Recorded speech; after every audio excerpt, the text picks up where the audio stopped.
Welcome to our podcast series. We hope you enjoy and are blessed by the stories, wisdom, and inspiration of the Medical Mission Sisters. Thank you for listening. I had never met a medical mission sister, but we had a Catholic education for grade school and high school. And at high school, we were always doing things to raise money. So one of the programs we had was to try to sell magazine subscriptions. And when I didn't reach my quota, and I was kind of whining about it to my mother, she said, okay, I'll take a subscription. And she looked at the list and said, I'll help the good sisters. So the Medical Missionary magazine began to come into our house. And at first, I didn't pay so much attention, but then I started reading it, and it captured my heart. And I said, this is what I want to do. I want to be one of these women. And so I started correspondence with them. And after I graduated from high school, I applied officially and got accepted and took the night train to Philadelphia. And with my little gray suitcase packed with the things they told me I needed to bring, walked down the winding road at 8400 Pine Road. So that's how I got here. Did you think about being a sister before you started reading the magazine? Yes, I did. It's like I said, I grew up in a very religious household. A Polish heritage, and so we were always at church, or my brothers were always altar boys at church, and so it's like we lived in the shadow of the church, and it was just at that time, it was one of the things that was a real option for young people to do. And I just didn't want to be a school sister, The thought of being a missionary sister, to be a doctor maybe and go to India, well, that really spoke to me and got me excited about wanting to become one. So you came to Philadelphia and you're not a doctor.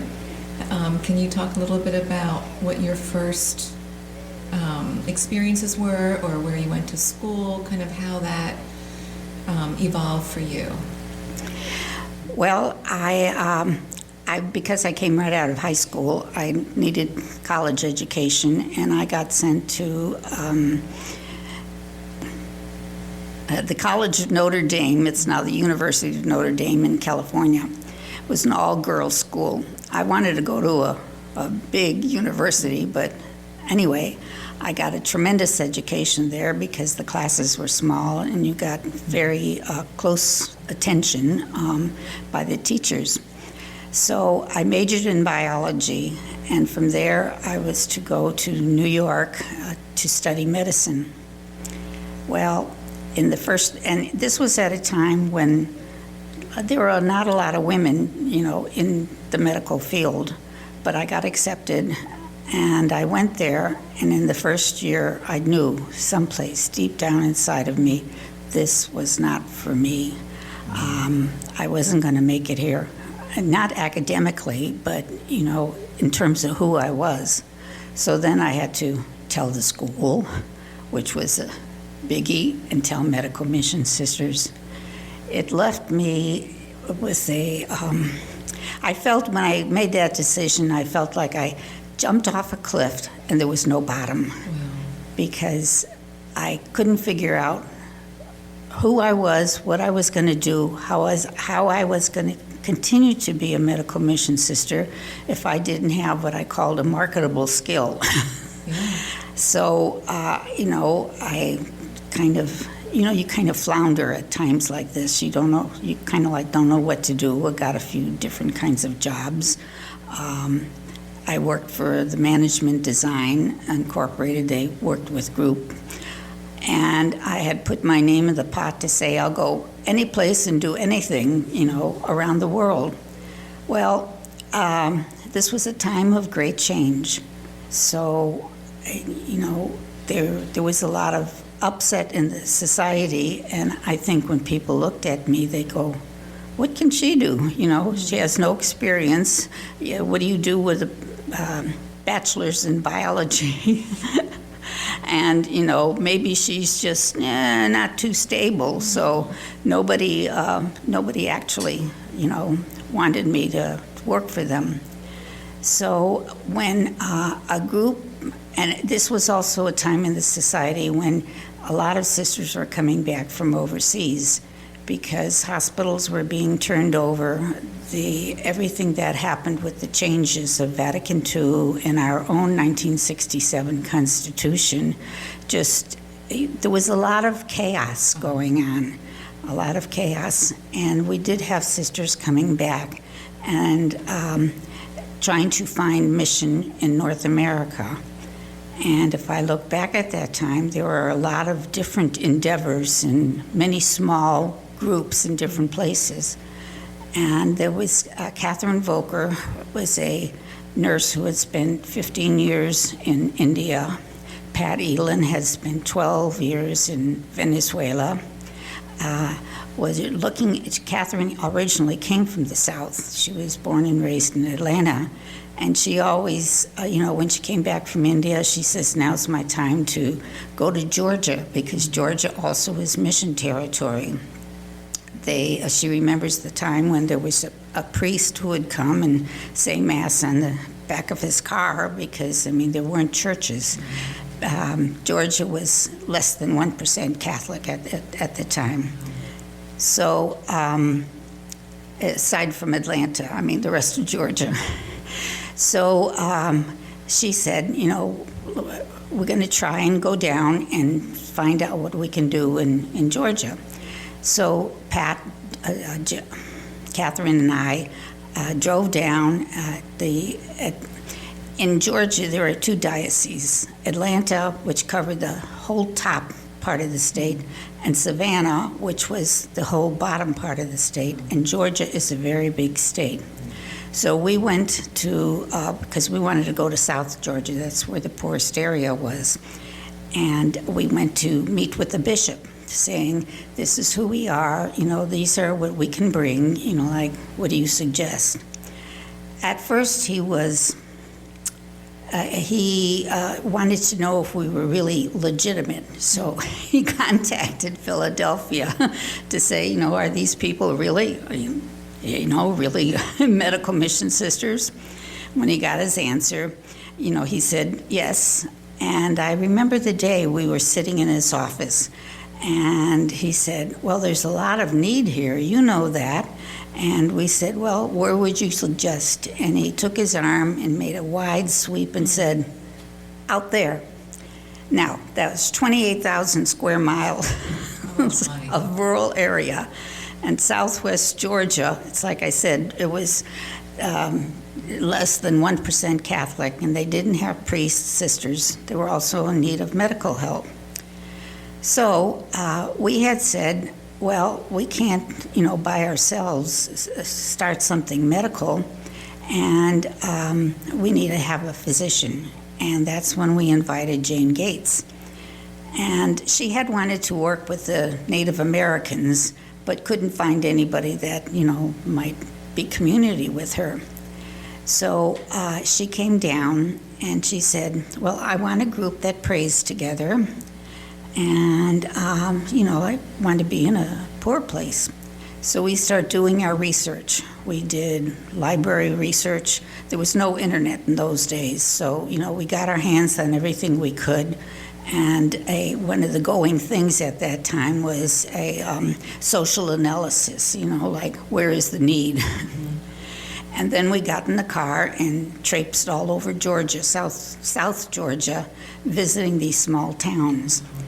And it was like being back in another century for a lot of them. One town we went to, here was a doctor's office, and behind the doctor's office was a hospital, and behind the hospital was a cemetery, and then there was the river. Oh. And that's kind of like the way things went. So we finally found this place called Lumpkin, and the mayor of the town met with us, and said, yeah, we need a doctor. We need a medical doctor. Well, in the beginning, people were very wary.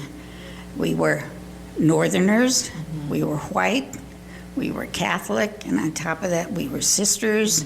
And in some of their words, they used to say, we don't want no damn Yankee do-gooders coming down here, raising ruckus, and then leaving us to hold the hurt. Oh. That always got me. And we said, we will come. What we wanted to do was to try to open a clinic, because, this is where the health need was. They didn't have a doctor in this town, where everybody would be welcome. Still, there were some people who wanted to run us out of town, And so we said, we have to be kind of like on our best behavior. Put on the white coat, the hat, Jane. We'd put on our uniforms and, nurse's hat and everything to start out, because we wanted to say, we're trying to give you quality health care, not just the dregs, because that is what they had had. The little town in the past had gone through a whole number of doctors who came and went, were alcoholics, were bad practitioners who, had their license being maybe taken away. And there was one who, in the clinic, the clinic they gave us as a space to open, was right next to the police department. And a previous doctor used to sit in the aisle of this clinic and shoot bullets out the back door. So when we came, we got these nice colored flowers to put over all the bullet holes on the back door. Oh my goodness. The other thing was that, this was shortly after the 60s and all the racial tension that was there. And even though it was law to not be segregated, in the minds of the people, this was just not really a reality yet. Yeah. So we said we would have one waiting room, because previously there was a black waiting room and a white waiting room. This is only one, and one set of services and rooms and everything else in the back. So in the beginning, we got the poor black people, and then we got the poor white people, and then some of the middle income white people and black people. And the waiting room was always a little bit touchy, because some white people wouldn't sit inside of it. They'd wait outside to get called because there were black people sitting there. It was an eye-opener for me, coming from a big city and the North, where, I was raised to think, we're all equal, we love everybody. But in a lot of ways, it was just all, words mostly than deeds. And in this small town, I learned about community in a different kind of way. Although there was these vestiges of segregation, people cared for one another, We had a person who lived down the block from us, was what you'd call a South Georgia redneck. One time he knocked at her door, and he saw a young black man laying in the middle of the street. He picked him up, brought him in his car, took him to the doctor. And that was something that just the experiences changed my perception of, how people related to one another out of this long history of segregation and who's who.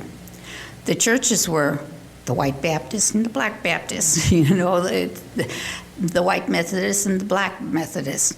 And that was the majority of the religion in the churches in the area. So, but they were all very friendly. They would say, "Come on, sister, we're having pack-a-pew night," So you're all invited. Or we got invited to, the church suppers, etc. in terms of becoming part of the community, which took us a few years, but it,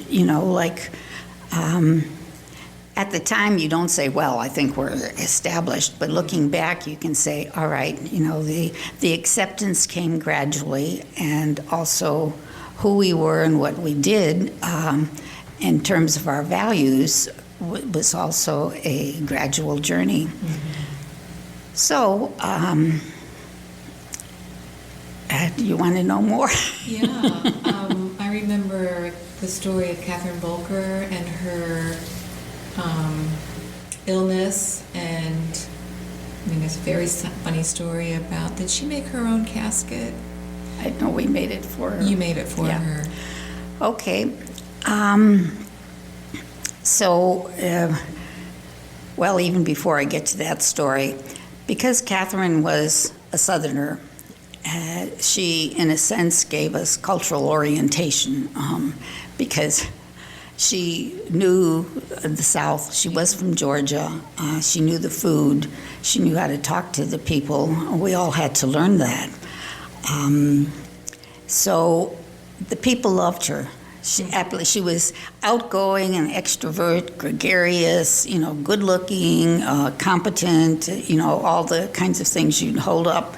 And I would say that, people knew who Catherine was and who Dr. Gates was, but the rest of us, well, we were just, we were there.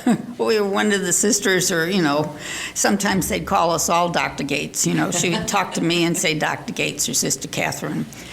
So we were there, I can't remember how many years it was, when Catherine, and we had gone through, I have to back myself up, I don't know if you're recording this all, you can, that we'd become the Church of Lumpkin. Because there were no Catholic churches, there were no priests. If we went out to a mass, it was like 40 miles in just about any direction, and sometimes they didn't have a mass. So we turned one of our rooms into a chapel, and we had our own prayer services. And when we could have a priest, we would invite one other Catholic in town was a young woman who had a small baby. She was pregnant and she had a small baby, and an elderly 90-year-old woman in the next town. Those were the Catholics in the area. And we were the only sisters, except for a group of about 7 in Albany, who taught school in this 29,000 square miles. So we kind of became the Church of Lumpkin. So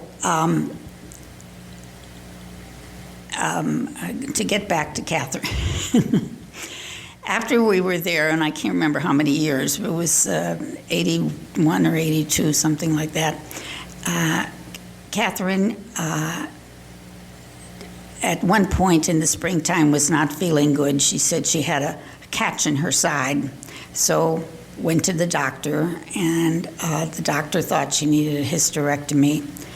Well, we had to take her up to Columbus, and she had the hysterectomy, and I was there when it was all over, and the doctor came in and said she had a diagnosis of stage 4 ovarian cancer with metastases, because she had a lot of ascites that, the cells are floating in the fluid in the abdomen. So he said, had I even thought about this, he would have did the operation differently, because there was a lot of stuff to try to wash out these floating cells. So, Catherine recovered from that, from the operation, and all of us were trying to cope with this diagnosis. What were we going to do? How were we going to go about doing it? And Catherine said, please, I'd like to die in Georgia. And so we had a meeting and we said, can we do this? accompany her, and said, yes, we can and we will. So, in the early days, she, when she recovered from the operation, she was still pretty good and, came back to work in the clinic. And, we walked to the clinic. It was a very nice 10-minute walk there and back, and good exercise. And so for the first 3-4 months, she was doing real well. And she was taking care of her things. She was sorting out her clothes and her goods and giving stuff away. And she came one day and said, Eunice, would you ask your father to make me a coffin? And I says, oh, yeah. So I write home and say, dear Dad, please send one coffin. Love, Eunice. My dad did woodworking. So we said, well, how can we do this? Because Catherine was a bit of a tomboy, and she says, I don't want to be laid out in one of those things with all this fluffy stuff around me. I said, okay. So I started researching, like what kinds of things were there out there. And again, this was not internet age. I had to do it by word of mouth and leather and all that kind of stuff. And found a place that you could buy just a pine box, or you could buy the pieces and put it together yourself, or you could buy the plans and, start out getting your own wood. So we bought the pieces.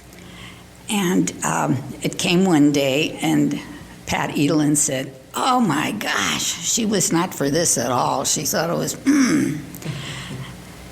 Jane and Rosela Liberty, who was another sister who was down there and our bookkeeper, they worked on putting it together and finishing the wood beautifully. They stained it and sanded it and coated it, whatever the coating was. And it became a way of dealing with the dying process that was going on in our midst. I made the very simple kind of padding for the bottom and a pillow, and one of the local women in the town said, can I do a candle wicking design? And I said, what's candle wicking? And I says, yeah, Catherine would be okay with that, because it's low key, yeah. It's not really frilly. So we went through the summer and the fall and made this casket, and then they were making it out in kind of a barn, and we said, we can't leave it out there because it'll get all warped. So we brought it into the house, and it actually brought it upstairs to the room that I slept in and put blankets in it. And when the local townspeople said, we hear y'all are making a coffin, and we said, sure, you want to see it? You can even try it out if you want. So they traipsed upstairs. Oh my, this was a phenomenon nobody had ever heard of, making your own coffin. But again, it was a way of dealing with our journey. So the coffins, and I had written to my father, then said, can you make us a cross? And write on it, I am the resurrection and the life. It was a simple kind of, wide cross with the words on it. And he had sent that. So we were ready for this thing. This coffin took 24 screws to put the top on. So when we had a funeral down there and when we had a funeral up here in Philadelphia, all of us came with our screwdrivers, because when it was time to close the coffin, we pulled out. Oh my goodness. You had to do, it didn't have a hinge or anything else. You had to put the top on and put the screws in. So that was a piece of the journey. But the year before Catherine died, her father had a stroke, and on Christmas Day, she got a call from her mother saying, we thought we were all okay, that we had an insurance policy and we would be taken care of in our old age. But they could not get him into a nursing home. There's some clause that with something that was terminal. So nobody would take him. And Catherine asked if we could bring him down to our place. So we rearranged rooms. These were simple rooms with, I always say we had visual privacy, but not sound privacy, because there was... Thin walls. Oh, I mean, we put some of these walls up ourselves just to make they weren't real walls. So we rearranged things, and she came down in the ambulance with her father, and he was in the only bedroom that was on the first floor. He was a complete bed patient, So from January till about April, we took care of her father every morning. We'd wash him and change him and turn him and then go to the clinic and then come back and turn him again and feed him. And because I was telling you about the church, our being the Church of Lumpkin, when it came to Holy Week and Holy Thursday, I was in the kitchen cooking, and we were going to go out to Mass these 40 miles. And Catherine said, I don't think so. We can't do this. I don't want to leave him. Well, Jane came home from the hospital and said, oh, it's going to storm out there. We're not going anyplace. So I said, well, we do our own service here. We had been doing, small services, but we said, Holy Thursday, we'll do it ourselves. So turned the stove on low. I got the books out and the guitar and the songs and the candle and bread and wine. And we fixed a service in the context of a meal, because that's what Holy Thursday is about. So we're at the table and we're saying these prayers, and all of a sudden Catherine said, he's gone. And he was just like, there was a little bit of a hallway. We were in the dining room and the bedroom was right there. So we all got up and went, yeah, he had expired just then in the middle of the service. So she said, my father would have wanted us to just give a toast. So we went back and got our glasses of wine, came into his bedroom. We prayed over him and drank some wine. So this is the year before. So the next year, it's Christmas again, and it was on Christmas night. Pat and I, we were watching The Sound of Music for the, 10th time or something like that, and Catherine started vomiting. Terrible, just terrible projectile vomiting. Jane was at the hospital, so I called her up, and, she says, get some Compazine, blah, blah, blah. Well, that was the beginning of her really going downhill from January. It's the same timeline. She was in the same room that her father was. So it was bit by bit, when we tried to feed her, anything that went down came right back up. She was getting weaker and weaker. So we told people, we got her family down, we got her brother from Florida, her sister and her mother from Atlanta. Many medical mission sisters came, but at that time, it's when somebody's going downhill, you just don't want to have a lot of visitors. People from town would come, and we say you can go and look and say a prayer, but don't bother her. So we said we wanted to stop just trying to feed her, and she says, no, that'll mean I'm killing myself. And I says, no, not really, because anything that went down came back up. And then she finally decided, yeah, okay. So she was getting weaker and weaker, and it's January, it's February, it's March, and we said, maybe she's hanging on for the same time that her father died. Still, we couldn't get a priest to come out. When we tried, nobody would come out. So we said, in the Catholic Church, you say prayers of anointing. So, we got some oil, got the prayers out again. And Catherine said, she was like this, okay, grease me up. Wow. So we did. And it was, it was a physical journey with her, but also a very spiritual journey. And then when she was having real dark days, we would play MT's music, sit with her, try to pray with her, or just sit and hold her hand. So again, we're coming around to Holy Week, Monday, Tuesday, Wednesday, and here's Thursday's coming. So we say, okay, we got to do it ourselves again this year. So we had a Holy Thursday. And go into her room, and she says, I'm still here. Why can't I die? Okay, next, Good Friday, I'm still here.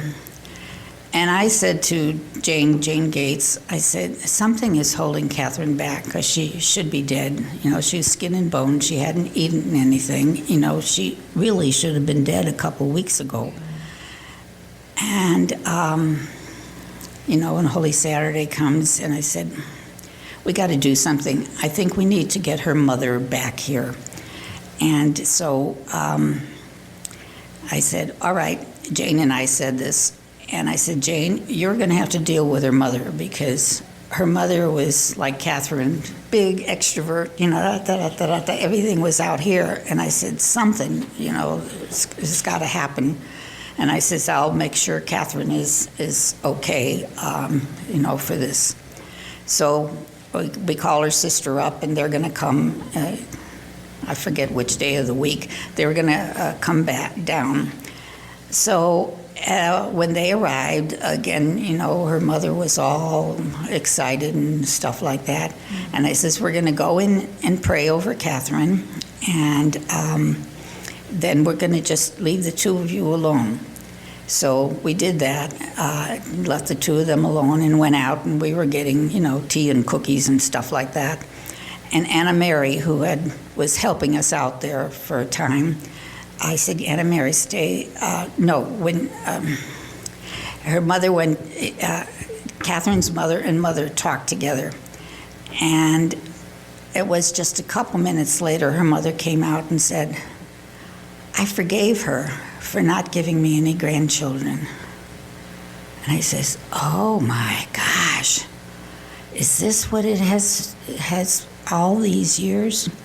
So I told Anna Mary, I says, go in and sit with Catherine. A couple minutes later, in just a couple minutes, Anna Mary comes out and says, she said, it's beautiful. Oh, so beautiful. Those were her last words. She didn't die then, she went into a coma. So again, she was just there. We stopped the morphine, because she was getting morphine and Dilaudid, every 2 hours, because the pain was so awful. All right, so next morning we wake up, she's still there, and she's still breathing, still in the coma. And the others go off to the clinic, and I'm there with Rose. And in the middle of the morning, how you just sense something? And Rose was sensing it too. So I called the office, and I said, Jane was somebody who always wanted to know the details. So I called her, and I said, her blood pressure's the same, her breathing's the same, her, give the rundown of the system. I says, but I think you need to come. Mm-hmm. So they left the patients there and told her they had to go for Sister Catherine. So they all came, and we had Martina was there too at this time. We all stood around the bed, and it was again just like 3 to 5 minutes, not long at all. She breathed her last. And I said, she lived, a life with big flair, and this is the way she died. To me, the experience of Catherine was an experience of vulnerability, of having my back up against the wall, and like the floor falling away, because we didn't know what to do to help her till we figured out this thing with her mother. And I said, when you feel like that you're being upheld even when you can't hold yourself up. Wow. So when she died, in like 2 minutes or 5 minutes, word got around town. and the house was flooded with people. You know, they came, and we hadn't vacuumed in a long time because of the noise. They started cleaning. They brought food. They had been bringing the townspeople almost for those 3 months.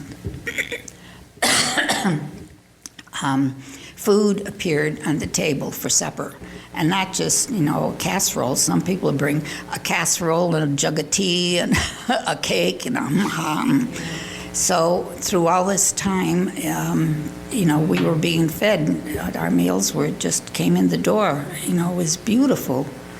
So when she died, again, you know, the women of the town started to take over, mostly the white women. So we took her to get the body prepared and figure out, you know, you do all this, you call Fox Chase, you know, you call her family, everything else, and call the funeral director who had never done a Catholic funeral, so he spent a lot of time asking me how to do things. And we were going to ship her body up to Philadelphia because, you know, there was no place to bury her down there. And discovered that at that time it was not much, what do you call it? It didn't cost more than a first-class ticket, you know, to get the body up there. So her body comes back to the house to get waked, and people start coming. You know, they start coming, and it's just in the house. She was in the room where the chapel was, and the white people came, and the black people start coming. And this one woman came up to me, and there's food, you know. Wakes are always food, prayer, you know, conversation. This white woman came up to me and said, so-and-so has come in, you know, do I have to give her a plate of food? I says, everybody who comes through the door gets to eat. And she was just like shaken. I think never in her whole life had she been confronted with dealing with a social situation like this, that she would have to serve a black person a plate of food. That just struck me and it stuck with me. I says, everybody who comes through that door can eat. So then we're to have a service. The white church was too small, the black church was too small, the Methodist, the Baptist. So one of the people suggested the old school gym, which, yeah, we were going to use that. So they got the inmates, there was a local prison, they got the inmates to come and clean it up, you know, the bleacher seats and everything else, and we send out the invitation to all the churches. And we got a priest this time, and we said, bring everything you need, because we don't have it. So while, you know, all of this is going on, a good friend of ours drives up to the back door and says, Sister, don't worry, I'll take care of the black armbands. And I go, what black armbands? He says, for the ushers, you know, you've got to have that. Oh, okay, take care of the black armbands. We got one of the Methodist women, she was going to play a piano organ, you know, one of those keyboards. But she said, and we said, what kind of songs do you sing in the Methodist church? And she says, we don't sing. Oh. So, all right. So we found a song we can sing. It was Amazing Grace or something like that, you know. And I did the guitar with one of our songs. One of the black preachers got up to give testimony. I mean, he was really, and do I hear an amen? You know, it was an ecumenical, and I stood up at one point and looked around and I said, I think this is the reason that we came. I don't know that we made any impact on the health because, I mean, the 300-pound people were still 300 pounds and, you know, all that kind of stuff. But it was the first time in that little town that the black and the white and the Methodist and the Baptist and now the Catholics, all these people were together in a social situation, you know, because they loved Sister Catherine. It was phenomenal. anyway, I said, that's why we were there. Never mind all this nice stuff we put on a piece of paper. So then we flew Catherine up to Philadelphia. There's only one plane out of Columbus, Georgia. And, I know, after the service in the auditorium, the priest stands up and says, and everybody is invited to the sister's house for some food. Oh. Now, the food we had, but the space wasn't big enough in our house, and it was raining outside. And I says, let them come. They can figure out what to do. There were 7 cakes left over. Oh, my Lord. So another woman got a bunch of hat boxes, and we came up to Philadelphia. You know how they have a repast with 7 of these cakes in half boxes. Oh, my goodness. For the funeral up here. Wow. Beautiful. So It's very touching. there's a lot of stories, individual stories I could tell. I don't know what else you want to know or would like to talk about, or is this enough for? Well, going back to, I wanted to know, Sister Jane was the only doctor in that area. So how, if people needed like surgery, and how did that go?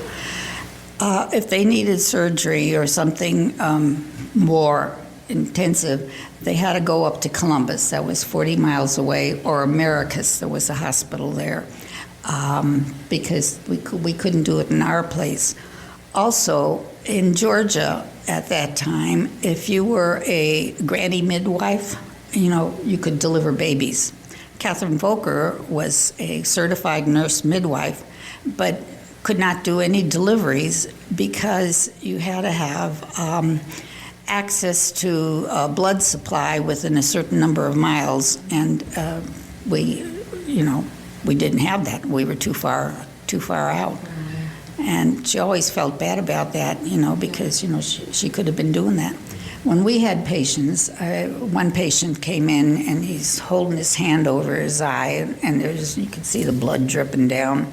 They did a lot of logging there, and a knot from a tree hit him in the eye. You take one look and Jane goes, bandage it up, we got to send him to Columbus. So, if it was big things like that, we had to send him elsewhere. We could take care of the ordinary things. We had another woman come in. She was very nicely dressed, and there was, how doctor's offices are. You have a little window. She comes up to the window and says, "Can I see the doctor?" Pat often worked the front desk, and Pat goes like, "What's wrong?" And she says, "Well, I burned myself." So she calls me, and I take the woman back. She, because a lot of the houses were just heated with either wood stoves or fireplaces. It was cold, and she backed up to the fireplace and caught on fire. She was burned like from the knees all the way up her back and her front. The skin was just hanging out. And, Jane says, "Well, we got to send her up to Columbus, bandage her up," and I was like, how? I got all this gauze out and, was trying, to keep it clean and, put something on her so that, she could get in the ride up to Columbus. It was stuff like that, in these rural areas, they just didn't have access to medical care. But she had taken her nightgown off and put on her good clothes because she was going to see the doctor. Oh. So, having been in med school or starting med school and feeling that it didn't resonate with who you were, and then you were in Lumpkin doing medical assistance or whatever, how was that for you? Well, when we first went down to Georgia, we were in Savannah for 3 years, and Catherine was getting back into the American scene, and so was Pat in terms of pharmacy and working at the local hospital. And first the bishop said he wanted me to work for him, but then again it was woman, young, northerner. No. So I started volunteering at the local health department, and I was doing clerical work, and then I was doing some of the clinics, and then, I was running some of the WIC clinics and the immunization clinics, and, because I knew all that stuff. So the head nurse there said, why don't you just go back to school and get an associate degree? Because I had a bachelor's. I said, well, that's kind of going backwards. She says, but, you won't have to take all the science courses. You'll just need the nursing courses, which was true. So I did. And I got an RN, Again, college, when I got my BA, it was a challenge, and I did well. In Georgia, the level of education was not quite that high, and for just graduating, they gave us a test, and I said, this is not even a nursing test. This is kind of like, what is it, general education. And about half the class flunked. Oh, my. Literacy test. Wow. I go, whoa. So. It's relative, I guess. Yes, right. The school was just delighted to have me. Yeah, I'm sure. Because I upped their status. Yeah. Wow. I always heard about, I heard some rumors about how Sister Jane was sort of strict. She was. How was that dealing with her in Lumpkin? Community-wise or with the patients? Community. Well, the patients loved Dr. Gates. They always called her Dr. Gates. They loved her. She was wonderful to them. It was like she could walk on water. Lots of times she was, we wanted to wring her neck. See, she had been out of medicine for so many years, and a piece of it that, we kind of learned through just going through it was, she was dealing with her own anxiety and nervousness about, she loved medicine, but because she had been out so long, it was a big challenge for her, and so she would just get really uptight and strict and, Yeah. do this or do that or whatever, so, through the years, it took us several years, we came to a different space when she got to be more comfortable and, kind of like settled down inside of herself. But yeah, there were those moments when she just, because that's also part of who she was, she was the doctor. Yeah. Yeah.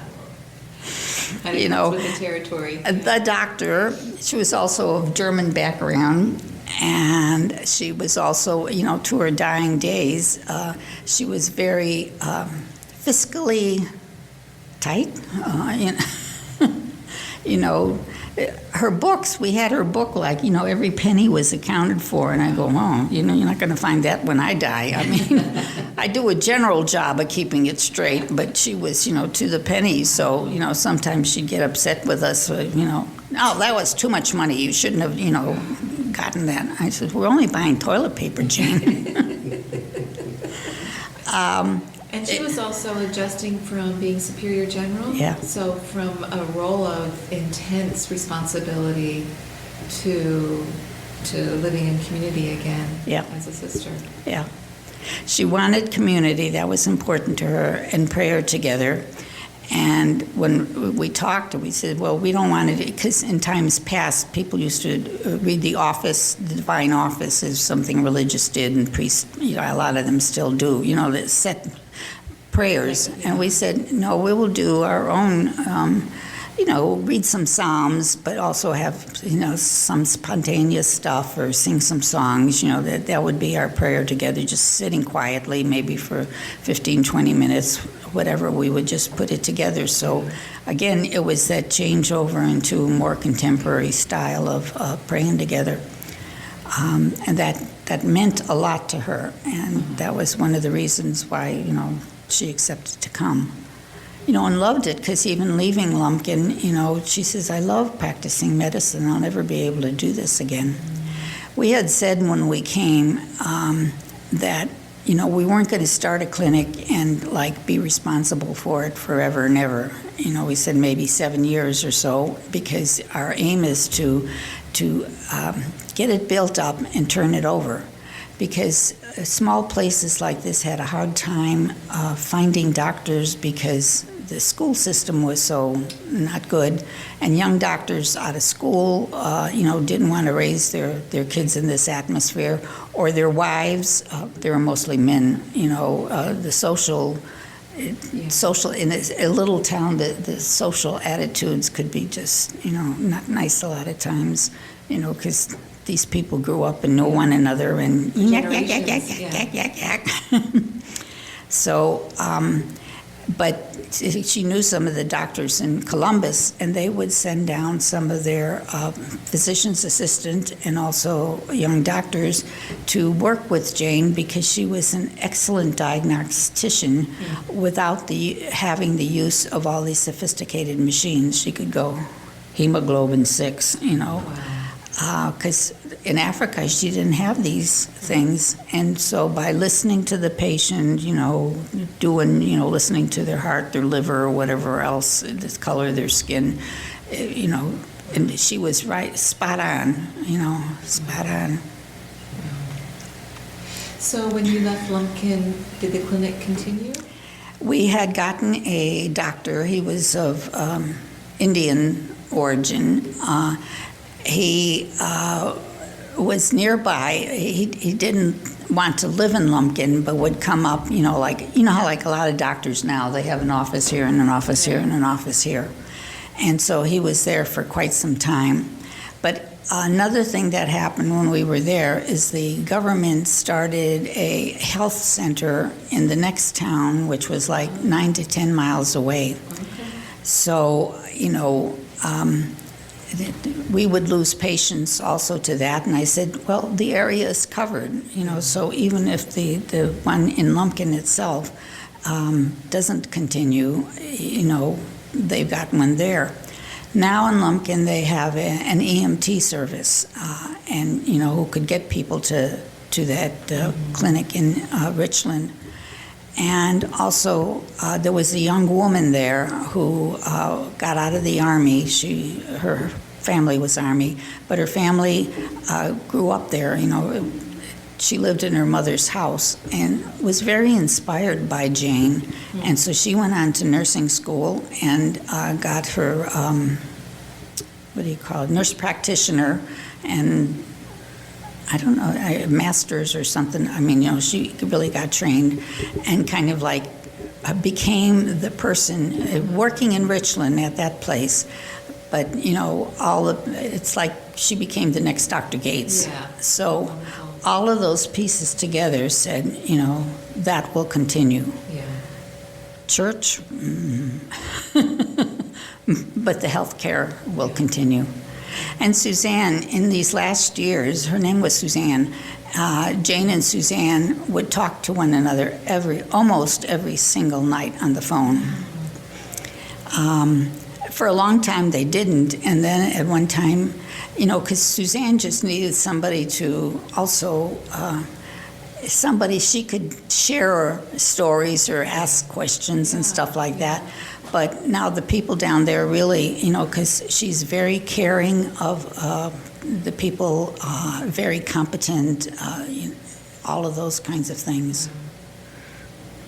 I remember when Jane passed in January that there was a Lumpkin response, there were people in Lumpkin that still feeling very connected to all of you. Yeah.